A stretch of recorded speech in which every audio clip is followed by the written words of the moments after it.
Buenos días. Buenos días. Buenos días. Buenos días. Ánimo. Venga, ahí vamos. Hoy vamos a insistir en la necesidad de aplicar una política de austeridad republicana. Todos sabemos que ha crecido mucho el gasto corriente, es decir, el dinero del presupuesto que se destina a mantener al gobierno.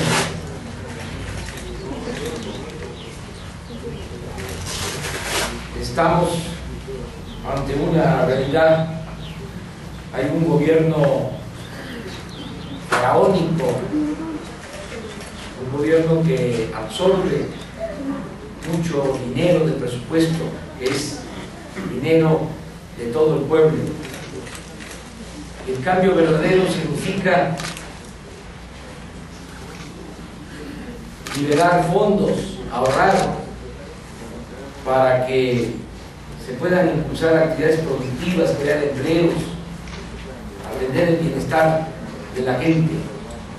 En ningún momento, en ningún tiempo se justifica el que el gobierno absorba tanto dinero, menos en épocas de crisis como la que se está padeciendo. Por eso es fundamental la austeridad republicana. No es nada más un asunto administrativo, es una cuestión de principios. Siempre hemos sostenido que no puede haber un gobierno rico o pueblo pobre. Repito, en ninguna circunstancia, menos aún en una situación de estancamiento económico, de falta de trabajo y de empobrecimiento, los servidores públicos pueden disponer del presupuesto para obtener altos salarios, prestaciones y prebendas. Por el contrario, esos recursos deben canalizarse a promover el desarrollo y a la atención de las necesidades apremiantes de la gente. De manera específica, proponemos la aplicación de una política de austeridad de Estado para reducir, en beneficio de la sociedad, el costo del gobierno. En una primera etapa, y de acuerdo con los análisis que hemos realizado, del presupuesto actual podrían ahorrarse 300.000 millones de pesos sin afectar en lo más mínimo las funciones sustantivas del gobierno. Esta cantidad se obtendría con la reducción a la mitad de los salarios de los altos funcionarios públicos y con la eliminación o reducción de todos los gastos superfluos del gobierno. Cabe decir que actualmente, del total del presupuesto público, la partida de sueldos es de 864.000 millones de pesos, el 25% del presupuesto público. Y de este monto, de la partida de sueldos de 864.000 millones de pesos, el 2.9% de los empleados con sueldos de 1 millón hasta 3.300.000 pesos anuales absorben el 22%. Lo voy a explicar. El presupuesto son 3.700.000 millones y alrededor de 900.000 millones son sueldos salarios, es la nómina del gobierno. Es lo que consume la nómina del gobierno, 900.000 millones de pesos. Esos 900.000 millones, el 2.9% de todos los trabajadores del gobierno, 2.9%, se llevan de la nómina el 22%, es decir, 190.000 millones de pesos, solo para el 2.9% de todos los trabajadores del gobierno. En consecuencia de aplicarse la medida de reducir al 50% los sueldos de los altos funcionarios públicos, solo en este rubro se ahorrarían 95.000 millones de pesos. Estamos hablando de la tercera parte de la meta a alcanzar por la eliminación de gasto público innecesario. Conviene aclarar que los altos funcionarios públicos en México ganan el doble de lo que reciben los altos funcionarios públicos en el Brasil. Por ejemplo, esto es una investigación que hizo el periódico Universal, porque no me gusta plagiar y tengo que dar la fe. Un ministro de la Suprema Corte en México gana alrededor de $40.000 anuales y en Brasil $13.000 anuales. Esto es más del doble, triple. Un senador en México gana $13.000 al año, en Brasil $7.500. Un secretario de Estado en México gana $12.000 anuales, en Brasil $5.600 anuales. Un diputado en México $10.000 anuales, en Brasil $7.500 anuales, sin considerar otras prestaciones. Estoy hablando nada más de sueldos, de modo que la aplicación de una política de austeridad republicana significará un cambio verdadero. Es conveniente aclarar que este plan de austeridad no incluye al 97% de los trabajadores al servicio del gobierno. Para ser exactos, no incluye al 97.1% de los trabajadores al servicio del gobierno. Estamos hablando nada más de la élite, 2.9% de los altos funcionarios públicos, que ganan de 1 millón hasta 3.300.000 pesos al año. Hago el compromiso de que voy a ganar, predicando como el ejemplo, menos de la mitad de lo que actualmente percibe Felipe Calderón. Él está recibiendo alrededor de 3 millones al año. Yo voy a tener un sueldo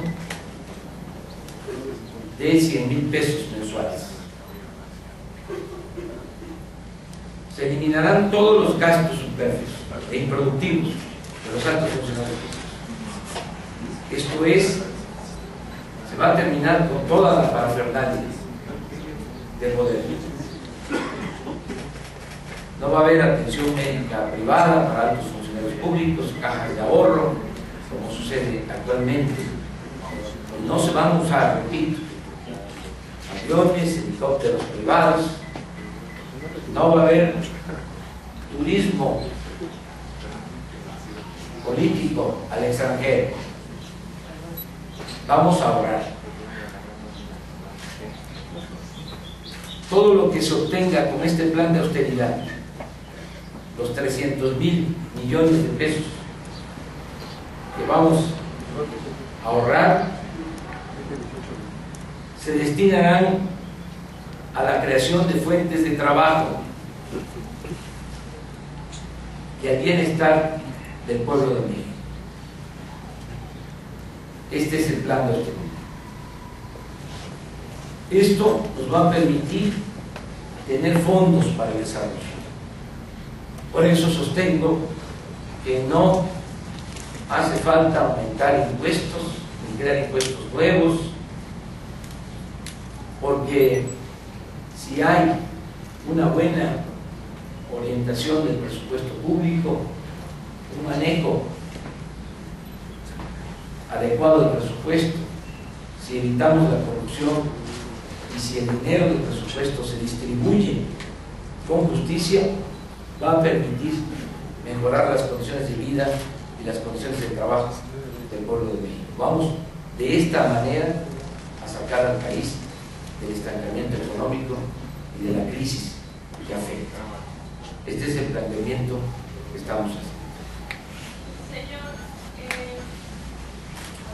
quisiera preguntarle si al final del día está remitiendo una propuesta de gobierno que causó mucho temor en el 2006. Es una de las propuestas que, digamos, de alguna manera generó más temor en el electorado y la que más explotó el Partido Acción Nacional y en ese momento su candidato respecto a que usted había que tenerle miedo, que era un peligro para México.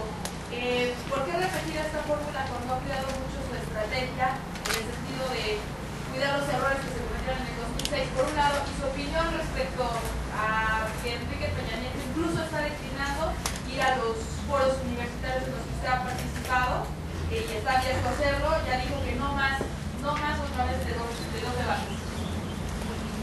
Yo tengo que decir la verdad. La República Amorosa es hablando la verdad. No podemos engañar a la gente. Le tenemos que decir cómo pensamos reactivar la economía, crear empleos, de dónde vamos a sacar el dinero. Y esto no es para que le dé miedo a nadie, porque estoy hablando de un exceso. Por eso pongo el ejemplo de Brasil, pero podríamos comparar con otros países y va a resultar lo mismo, de que los altos funcionarios públicos en México se sirven con la cuchara grande. El presidente Juárez decía que el servidor público tenía que aprender a vivir en la justa medianía. Es ofensivo el que haya sueldos de 400 hasta de 600,000 pesos mensuales. Esto no se justifica en ningún momento, en ningún tiempo. Yo tengo que actuar con responsabilidad. Decirle a la gente que para financiar el desarrollo solo hay dos caminos, dos opciones. O aplicamos un plan de austeridad y se combate la corrupción, o se aumentan los impuestos. Y eso no. Nosotros no vamos a aumentar. Cerca de lo segundo, pues es su estrategia, la que le recomiendan sus asesores, sus patrocinadores a Peña Nieto. El que no se exponga, el que no se presente a ningún acto, el que no conteste ninguna pregunta, el que no establezca comunicación con los ciudadanos, que todo sea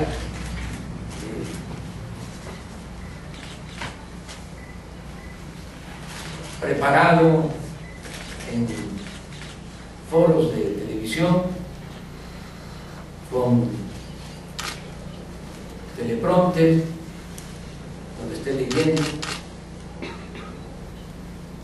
con chícharo, conociendo ya las preguntas para que pueda mover las manos bien y lucir.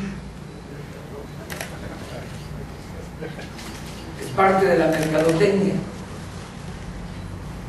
pero pues es su estrategia.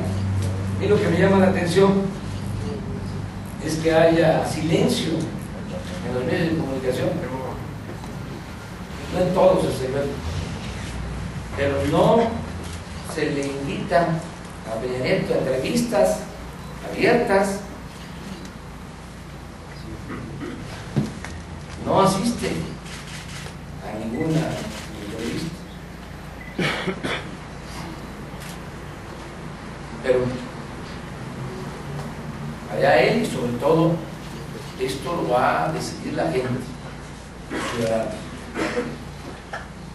Candidato, sobre los Me debates. gustaría saber tu opinión respecto a este spot de Enrique Peña Nieto que empezó a difundirse el fin de semana, donde aparece el estado de Coahuila. Dice que el ser presidente va a poner en lo que se hizo del gobierno de Coahuila a nivel nacional, ¿no? Sobre todo con esta mega deuda que se dio a conocer.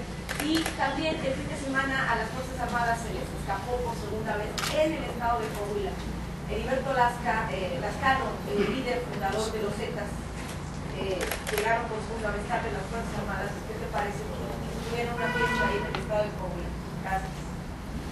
Bueno, acerca de la primera pregunta, pues yo creo que ya tenía hechos los mensajes y ellos ven que no es ningún problema el que se endeude un Estado, porque hay mucho desprecio hacia la gente. Piensan que con el manejo de los medios de comunicación lo resuelven todo, que no les afecta. Si no aparece la noticia del endeudamiento de Coahuila en Televisa, no les preocupa. Esa es realmente la estrategia. No les preocupa lo que se diga en redes sociales, en noticieros de radio, en donde sí hay más análisis sobre estos problemas, porque ellos saben, yo lo he dicho aquí, que desgraciadamente cerca del 80% de los mexicanos se entera de las noticias por la televisión.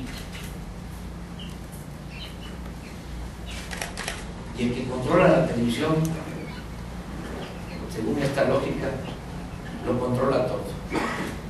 Señor. Entonces, por eso esa, acerca de la otra pregunta que me haces, no tengo información.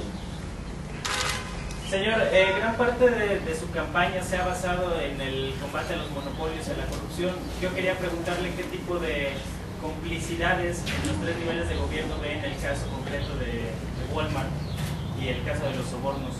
Y una segunda pregunta, ayer Jesús Zambrano decía que Enrique Peña Nieto era un candidato chimoltrufio, porque como decía una cosa, decía otra en relación al tema de los debates. ¿Cómo ve concretamente esta contradicción de Enrique Peña Nieto? Bueno, acerca de los sobornos es muy lamentable, lo dije ayer, lo repito ahora, que todos estos escándalos se ventilen en Estados Unidos. Por lo menos 3. El de los sobornos al director de operaciones de la Comisión Federal de Electricidad, que se dan a conocer por una investigación que se inicia en Estados Unidos. Luego sobornos por el mantenimiento de aviones y de helicópteros de la presidencia. También se ventila el asunto de Estados Unidos. Y ahora lo de Huerta. Debe de investigarse el gobierno mexicano si ya no hizo en su momento lo que correspondía. Primero, evitar la corrupción, evitar los sobornos. Pues si ya se da a conocer esto en Estados Unidos, pues debe de solicitar toda la información que tienen en Estados Unidos y aplicar la ley en México. No dilatarse para que se castigue a los responsables, a quienes recibieron estos sobornos. Pero ese es el distintivo del gobierno en general, y yo diría que no solo de este, es el distintivo del régimen en muchos años, con el PRI, con el PAN, cuando menos en este periodo de 29 años de la llamada política neoliberal. Siempre ha habido corrupción en México, desde la época colonial. Siempre ha habido. Se puede hacer hasta un análisis histórico de la corrupción. Lo podría describir. Pero nunca había habido tanta corrupción como en estos últimos 29 años.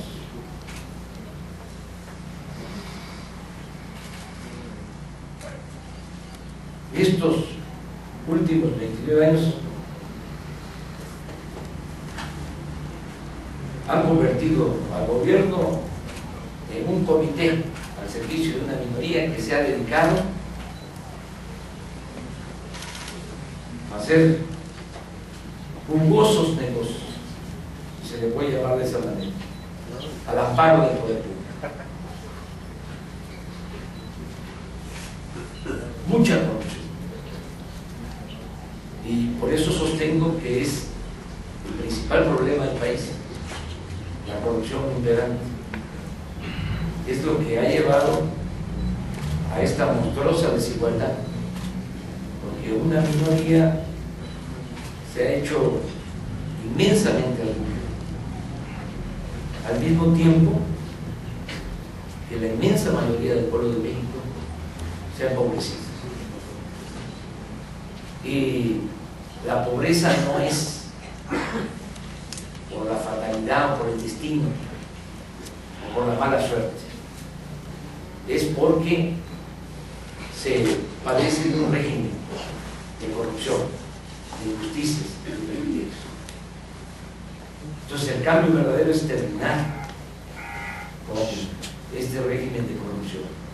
Este es nuestro planteamiento. Cerca de lo otro no tengo información, ya he expresado cómo pues, no quieren debatir, no aceptan debatir. Y están bien protegidos por algunos medios de comunicación. Lo vuelvo a decir, Estoy esperando la invitación de Televisa al debate. Candidato en esas... Y espero también la invitación de Azteca. Lo digo respetuosamente. Estoy bien de buenas, no ando enojado, estoy muy contento. Señor, pero ya dijo el líder nacional del PRI que Peña no va a ir a ningún debate que no sean los del IFE. Ahora ¿Ya dijo eso? Dijo que solamente está considerado por el momento los dos del IFE.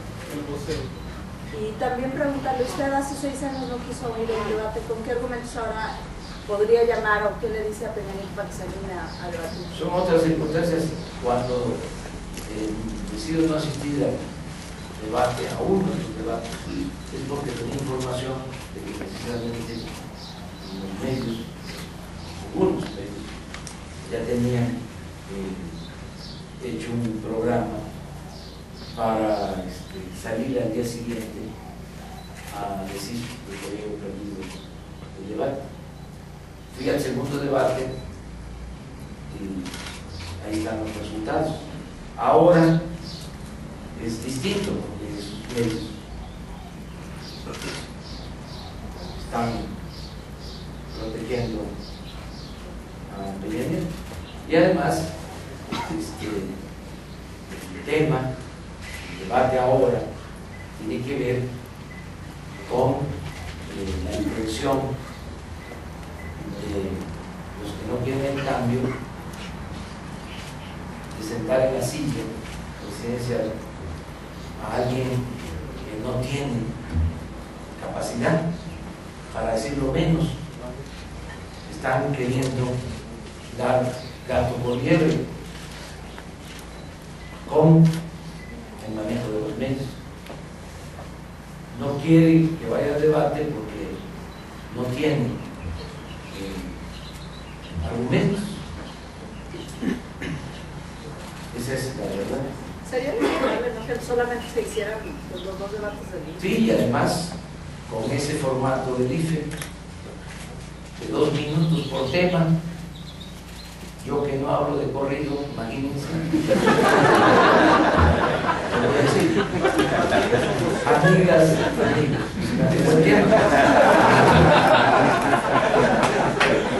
todo está hecho así.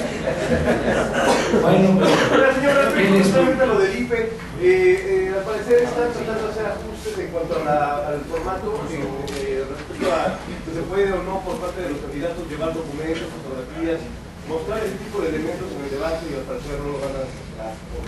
que se resuelva, que haya libertad, incluso si Peña Nieto quiere llevar teleprompter, que lo lleve, o sea, quiere chícharo, que lo lleve, que si va a tener una computadora para que cuando le hagan una pregunta por la tabla, le digan qué cosas es lo que tiene que responder, que tenga libertad. O sea, ahora sí que toda la libertad es un debate, o sea, no limitar nada, no se debería limitar el tiempo, es un asunto muy importante para el país,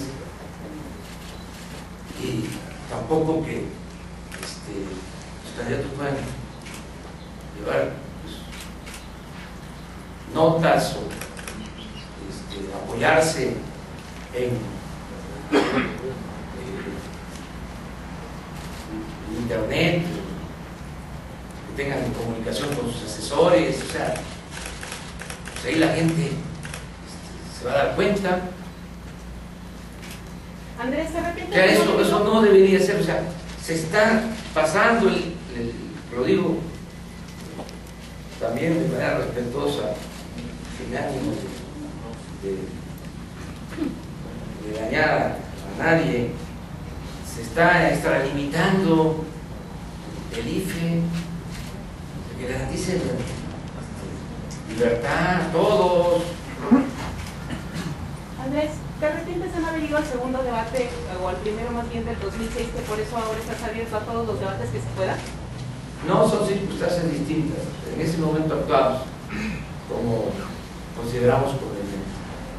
Hay 2000 anuncios de Enrique Peña Nieto en por lo menos 3 ciudades del país.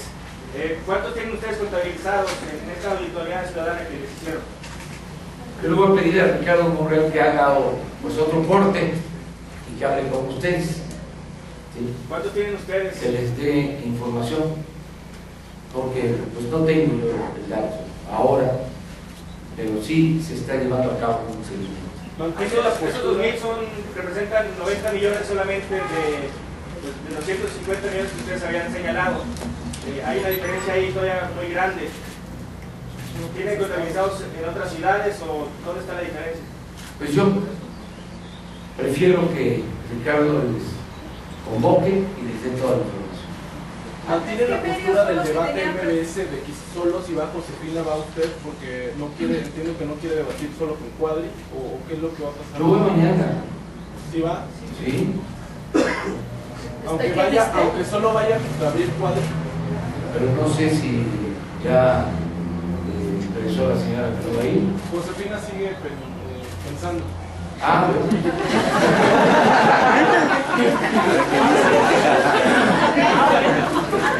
Qué bien que me informa. ¿Qué medios eran o son los que tenían preparados estos Televisa, programas? fundamentalmente. ¿Conociste el contenido de estos Sí, programas? sí. ¿Podrías detallarlo, por favor? No, pues es que siempre hay debate y posdebate. Y los expertos hablan de que se puede manejar el postdebate y hacer creer de que ganó uno de los candidatos, que perdió otro. Había esa estrategia. ¿Quiénes participaban? Era una mesa, supongo. No, pues es los que mandan en el país. ¿Algún nombre que no? Pues el consejo de los mandones. ¿Suficiente razón para no ir? ¿Eso era suficiente razón para que usted Sí. quisiera no ir? Sí. ¿No era más importante estar presente? En ese tiempo tenía información, ya habían comenzado, se tiene que contextualizar, ya estaba la guerra sucia a todo lo que daba, sin límite. Estaban pasando los mensajes en Televisa, de todos los medios, pero fundamentalmente en Televisa.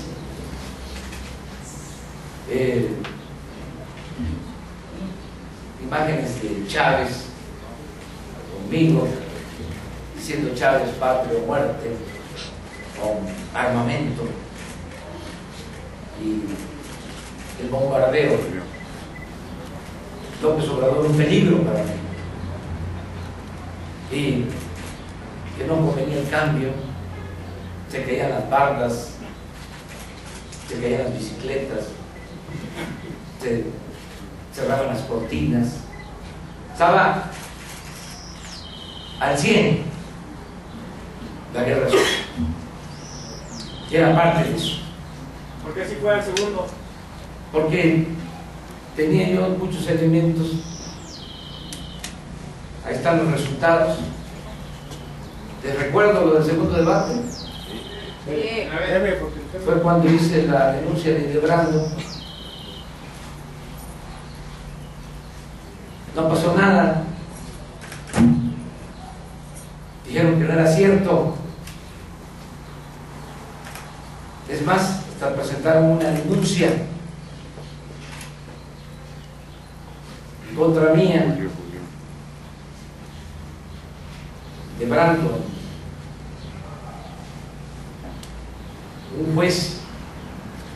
Ante un juez aquí en la Ciudad de México. Estaba yo esperando para ir a contestar la denuncia y de repente la retiraron. Eso tampoco se difundió. ¿Lo sabían ustedes? Sí. Muy pocos. Y fíjense que ustedes son los informadores. Además, para que vean cómo estamos. O sea, si ustedes no lo sabían, imagínense si lo va a saber la gente. Bueno, pues así sucedió. Entonces, yo no quiero anclarme en el pasado, estoy viendo hacia adelante, pero el tiempo y la realidad nos han dado la razón. Entonces, eso es lo que puedo contestar. Señor, hay una convocatoria de Javier Sicilia para la tercera semana de mayo asistir a un debate al Alcázar. ¿Cuenta con su presencia? Sí, vamos a ir. ¿Qué costo cree usted que tendría para aquellos candidatos que no asistieran a ese debate? No hablo por ellos, yo voy a asistir porque es importante lo que defienden, lo que ellos representan, y hay que escucharlos y también que nos escuchen para conocer nuestros puntos de vista. Muchísimas gracias, muchas gracias.